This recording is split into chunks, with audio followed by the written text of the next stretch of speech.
It takes passion, vision, and courage to build a legacy. Casa Grande, transforming lives. வீட்டில் வந்து என்ன join பண்ணியிருக்கோம், எவ்வளோ பெரிய சம்பளத்தில் இருக்கோம், அதை பற்றி பேசுறது கூட கிடையாது. ஏன்னா பேசினா ஏதாவது வம்பு வந்துருமோ, கமிட்மெண்ட் ஆகிடும் அப்படின்னு பயப்படுறாங்க.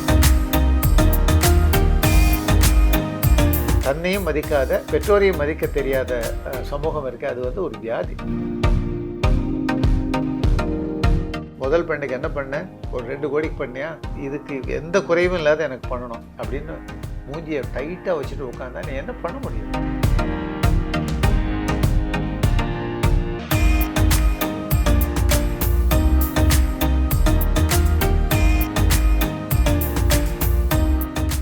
வணக்கம் முன் சார். வணக்கம்மா. எப்படி இருக்கீங்க? ஃபர்ஸ்ட்ல தான் இருக்கேன். ஓகே, நம்ம கண்டினியூஸாக இப்போ ஈவெண்ட்ஸ் பண்ண ஆரம்பிச்சாச்சு. மதுரை ஈவெண்ட்டை பற்றி போன வாரம் பேசினோம். இப்போ அடுத்து வரப்போகிறது நம்மளுடைய திருச்சி ஈவெண்ட்டு. ஆக்சுவலாக வந்து ஒவ்வொரு ஈவெண்ட்லையுமே அந்த பேரண்ட்ஸ் வரும்பொழுது அவங்க என்ன இந்த மாதிரி இடங்களில், மதுரை திருச்சி மாதிரி ஊர்களில் பண்ணும்பொழுது அவங்க என்ன சந்தோஷப்படுறாங்க அப்படின்னாக்க, என் பையன் வந்து பெங்களூரில் வேலை பார்க்குறான், சென்னையில் வேலை பார்க்குறான், வெளிநாட்டில் வேலை பார்க்குறான், நம்ம எப்படி போய் அங்கெல்லாம் போய் எப்படி பார்க்குறது என்னன்னு யோசிச்சா, அந்த மாதிரி வரன்கள் எல்லாமே எங்கள் ஊருக்கே நீங்கள் எடுத்துகிட்டு வந்துடுறீங்களே அப்படிங்கிறத அவங்க ரொம்ப சந்தோஷமாக சொல்கிறாங்க. நம்ம தொடர்ந்து அதுக்கு தான் பண்ணிகிட்ருக்கோம். ஏதோ ஒரு இடத்துல ஒன்று பலிக்காதா அப்படிங்கிறதுக்காக தான் பண்ணிகிட்ருக்கோம். எனக்கு ரொம்ப சந்தோஷமான ஒரு விஷயம் வந்து மக்கள் அதை புரிஞ்சுக்கிறாங்க. அதாவது 2-3 தடவை வந்து நடக்கலைன்னா கூட அவங்களுக்கு தெரியுது எஃபர்ட் ரொம்ப சின்சியராக இருக்குது, நாம் வந்து கண்டினியூஸாக இதை பண்ணணும், பண்ணினாதான் இது ஜெயிக்கும் அப்படிங்கிறத மக்கள் புரிஞ்சுட்டு இருக்காங்க. அப்படிங்கிறது ஒரு நல்ல விஷயம் இல்லை. இது ஒரு பக்கம் இருக்கட்டும். இப்போ சமீப காலங்களில் நம்ம கேட்குற 2-3 இன்சிடெண்ட்டில் நம்ம கேள்விப்பட்டது என்ன அப்படின்னாக்க, பேரண்ட்ஸ் இருக்காங்க இல்லையா, அவங்க வந்து அந்த குழந்தையில பார்த்து தான் வளர்க்குறாங்க. ஈவன் கல்யாணத்துலேயும் அவங்க ரொம்ப எஃபர்ட் எடுக்கிறாங்க. ஏதாவது நல்ல வரன் அமைச்சு கொடுக்குறோம், கல்யாணத்தை ரொம்ப சிறப்பாக பண்ணணும் அப்படின்லாம் நினைக்கிறாங்க. கல்யாணத்தை வரன் அமைச்சு கொடுக்கறதையே பசங்க வந்து வித்தியாசமாக பேசுகிறாங்க. உனக்கு என்ன தெரியும், பூமர் அங்கிள் மாதிரி பேசாத அப்படின்னு பேரண்ட்ஸை சொல்கிறது, இதெல்லாம் வந்து ஒரு பக்கம் இருக்குது. அதை தாண்டி எல்லாம் தாண்டி கல்யாணமே நிச்சயம் ஆகிடுதுன்னா கூட அந்த நடத்துகிற ப்ராசஸ்லையும் பேரண்ட்ஸை வந்து ரொம்ப அவங்க வந்து அலட்சியப்படுத்துறது அப்படிங்கிறது இன்றைக்கி நிறைய இருக்குது. அதாவது வெளிநாடு மாதிரி பசங்களே செலவு பண்ணாங்கன்னா அது ஒரு தினசு, ஆனால் செலவும் பெற்றவங்க தான் பண்ணுறாங்க. அது அத்தனையும் பண்ணின பிறகும் உனக்கு ஒன்றும் தெரியாது அப்படிங்கிற மாதிரி எல்லாத்தையும் அம்மா அப்பாவை இக்னோர் பண்ணுறது, இல்லை உறவுக்காரங்களை கொஞ்ச நாள் முன்னாடி வரைக்கும் உறவுக்காரங்களை இக்னோர் பண்ணாங்க, ஒரு 10 வருஷம் முன்னாடி வரைக்கும். இப்போ சமீப காலமாக பேரண்ட்ஸையும் கொஞ்சம் ஒதுக்க ஆரம்பிச்சிருக்காங்க பசங்க.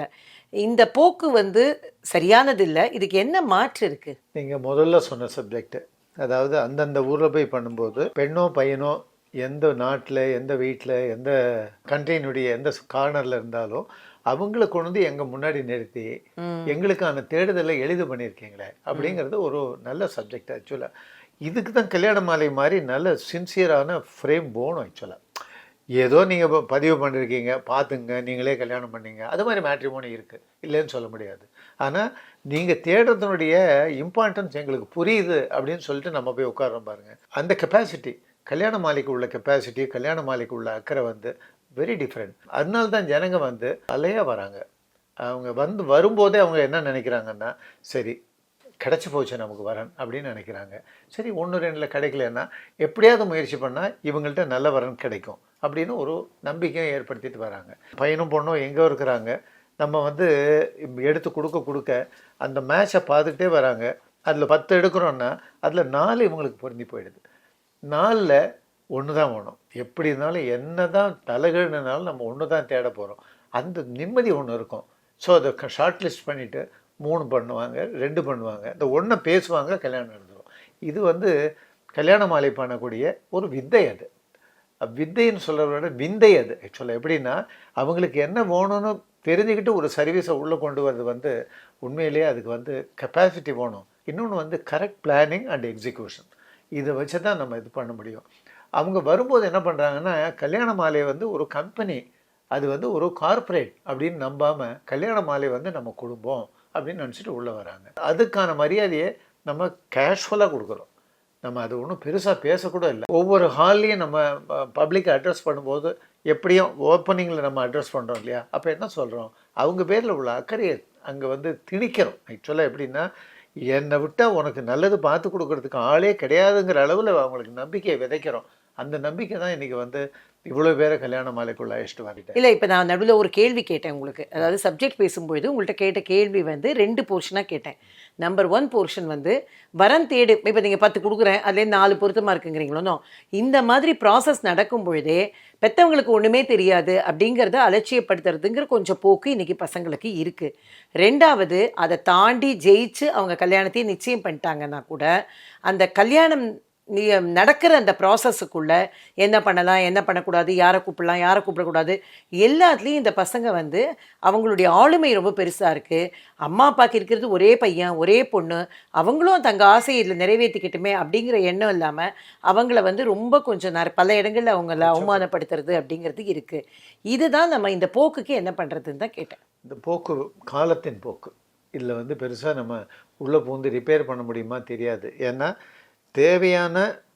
தேவைக்கு அதிகமான கல்வியை கொடுத்தாச்சு. கல்வியை கொடுத்தாச்சுன்னா அவன் என்ன சொல்லுவான்னா, நீ கல்வியெல்லாம் கொடுக்கல, நான் தான் படித்தேன். ஸோ இந்த கொஸ்டின் எங்கேருந்து மாறணும்னா அங்கேருந்து மாறும். அப்புறம் சம்பாத்தியம். முன்னெல்லாம் வந்து நம்ம சிவராமன் சார்கிட்ட போய் பாரு, அங்கே உனக்கு வேலை கிடைக்கும் அப்படின்னு சொல்லி அப்பா சொல்லுவார். சிவராமன்கிட்ட போய் நின்னா அந்த வேலை கிடைச்சிடும். இப்போ அதெல்லாம் இல்லை. இவன் மொத்தம் அத்தனை ராமன்ட்டையும் போய் நிற்கிறான். எது வேணுமோ அதை எடுத்துக்கிறான், என்ன சம்பளம் வரணுமோ அதை சொல்கிறான்.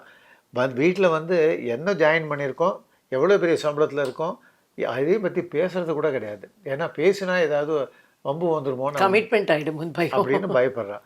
ஆனால் ஒரு இடத்துல ஓப்பன் ஆகிடும். சரியான அவனுக்கு வரன் பார்க்கும்போது இந்த விஷயங்களை சொல்லாமல் வரன் பார்க்க முடியாது.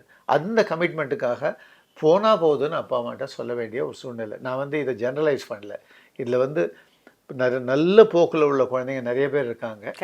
இந்த நீங்கள் சொல்லக்கூடிய ஒரு வித்தியாசமான போக்கில் உள்ள குழந்தைங்க இருக்கிறாங்க. 2 சமூகம் ஆயிடுச்சு. அது தன்னையும் தன் பெற்றோரையும் மதிக்கக்கூடிய சமூகம், தன்னையும் மதிக்க தெரியாத பெற்றோரையும் மதிக்க தெரியாத இன்னொரு சமூகம். இளைஞர்கள்கிட்ட வந்த ஒரு வியாதி அது. ஆக்சுவலாக தன்னையும் மதிக்காத பெற்றோரையும் மதிக்க தெரியாத சமூகம் இருக்கு. அது வந்து ஒரு வியாதி, தொற்று வியாதி. அது அவனை பார்த்து இவன், இவனை பார்த்து அவன்.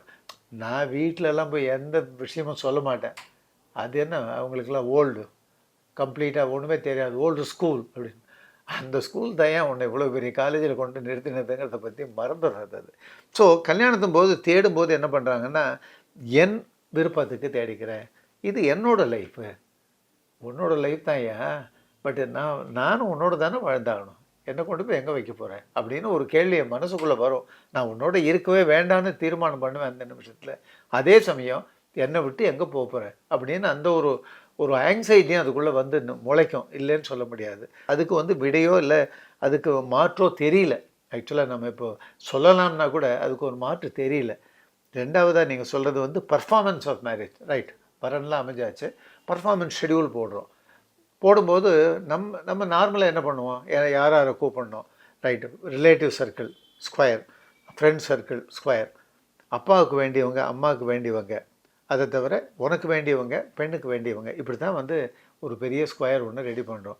அதில் டிக் அண்ட் அன்டிக் பண்ணக்கூடிய அளவுக்கு இவங்களுக்கு உள்ளுக்குள்ளே பூந்து அதை வந்து அந்த டோட்டல் ப்ரோக்ராமை கெடுத்துற அளவு சில விஷயங்கள்லாம் பண்ணிடுறாங்க. அது தவிர ஒரு மியூசிக் ப்ரோக்ராம் வைக்கலான்னா இருந்து குழந்தை கல்யாணம் பண்ணுறோம், இந்த ப்ரோக்ராம் வச்சா நல்லாயிருக்கும் அப்படின்னு சொன்னால் இல்லை, ரைட், முடியாது. இருந்து குழந்தை கல்யாணம் பண்ணுறோம், இந்த சாப்பாடு இருந்தால் நல்லாயிருக்கும் அப்படின்னா இதெல்லாம் வேஸ்ட் அப்படின்னு சொல்லிட்டு பெற்றோரை தூக்கி குப்பையில் போட்டுட்டு, அதே சமயம் இதுக்கு இந்த செலவுக்கான மேக்ஸிமம் எக்ஸ்பென்சஸ் வந்து பெற்றோர்கிட்டேருந்து வருது, மேக்ஸிமம். அதுவும் பெண்கள் வந்து முதல் பெண்ணுக்கு என்ன பண்ணேன், ஒரு 2 கோடிக்கு பண்ணியா, இதுக்கு எந்த குறைவும் இல்லாத எனக்கு பண்ணணும் அப்படின்னு மூஞ்சியை டைட்டாக வச்சுட்டு உட்காந்தா நீ என்ன பண்ண முடியும்? அந்த குழந்தைகளை தவிர வேறு என்ன லைஃப் நமக்கு இந்த பெரியவங்களுக்கு அப்படிங்கிற ஒரு போர்ஷன் ஒன்று வந்து நிற்கிறது. இது மாதிரி எல்லா இடங்கள்லையும் நம்மளை தடையாவோ இல்லை நம்மளை வந்து பலுவாவோ இல்லைன்னா நம்மளை ஒரு வேண்டாத பொருளாவோ பார்க்குறதுல வந்து இவங்களுக்கு என்ன ஆனந்தம்னு புரியல. எல்லா ஆனந்தமும் அவங்க படட்டும், எல்லா அவமானங்களும் நான் பாடுறேன், இருந்தாலும் என் குழந்தை நல்லா இருக்கணும், இதான் வந்து பெற்றோருடைய எண்ணம். அவ்வளோதான், ரொம்ப சிம்பிள். அது வரன் தேடுறது கடையில் போய் பொருள் வாங்குற மாதிரி கிடையாதுங்க. பொண்ணும் பையனோட எக்ஸ்பெக்டேஷனை புரிஞ்சிக்கவே முடியல. பேரண்ட்ஸுக்கு முன்ன மாதிரி டைமே கிடையாது. ரிலேட்டிவ்ஸ் ஃப்ரெண்ட்ஸாக இந்த விஷயத்தில் கிட்டேயே வரதில்லை. அதே சமயம் பெண்ணோ பையனோ 4-5 வரன்களுக்கு மேலே பார்க்கறதுக்கு விருப்பப்படல. அதுக்காகத்தான் என் தலைமையில் இயங்குகிற எக்ஸ்க்ளூசிவ் மேட்ரிமோனியில் பதிவு பண்ணுங்கன்னு சொல்கிறேன். ஏன்னா மற்ற மேட்ரிமோனி மாதிரி வெறும் எக்ஸிக்யூட்டிவ்ஸ் மாத்திரம் ஹேண்டில் பண்ணுற விஷயம் இல்லை இது. முதல்ல உங்கள் தேவைகளை சரியாக புரிஞ்சுக்கிட்டு வரன்கள் எடுத்து கொடுக்குறோம். உங்கள் விவரங்களை ரொம்ப பாதுகாப்பாக வச்சுப்போம். 2 பக்கமும் பேசி ஒருத்தரை சந்திக்கிறதுக்கு ஏற்பாடு பண்ணுவோம். இந்த வரனை தான் தேடிட்டு இருந்தேன் அப்படின்னு நீங்கள் திருப்தி அடையிற மாதிரி ஒரு நல்ல வரனை எடுத்து கொடுப்போம். கல்யாண மாலை எக்ஸ்க்ளூசிவ் மேட்ரிமோனியில் பதிவு பண்ணுங்கள். நீங்கள் நினைக்கிற மாதிரி ஒரு நல்ல வரன் கட்டாயமாக அமையும்.